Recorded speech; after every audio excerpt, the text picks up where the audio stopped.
Hello, আসসালামু আলাইকুম everyone. তো আজকে আমি তোমাদের সাথে নতুন একটি পেন্টিং শেয়ার করবো। তো আমার পেন্টিং এর রেফারেন্স হলো এই পিকচারটা। এই পিকচারটি ছিল সৌম্যা আর্টওয়ার্কস আপুর পেজের সৌম্যা আপুর পেন্টিং। তো আমি এখানে প্রথমে আকাশি কালারটা করে নিলাম অরেঞ্জ এবং ইয়েলো কালার দিয়ে। সৌম্যা আপুর প্রত্যেকটা পেন্টিং অসম্ভব সুন্দর এবং নিখুঁত হয়।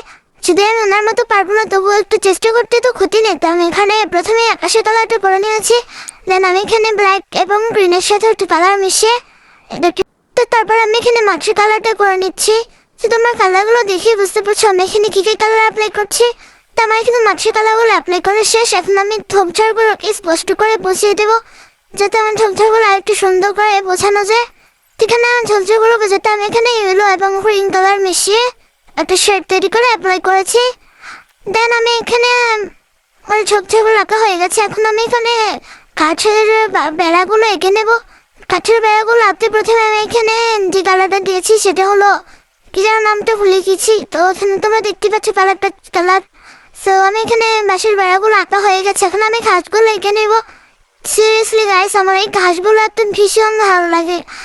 তো স্মুথলি ঘাসগুলো আঁকা যায় এই ব্রাশটা দিয়ে। আমার ঘাসগুলো আঁকতে খুব ভালো লাগে। তো আমার পেন্টিং এর ফাইনাল লুক এই হলো। আমার পেন্টিংটার ফাইনাল লুক। তো আমার পেন্টিংটা কেমন হয়েছে সবাই কমেন্ট করে জানিও। আজকে এই পর্যন্ত, আল্লাহ হাফেজ।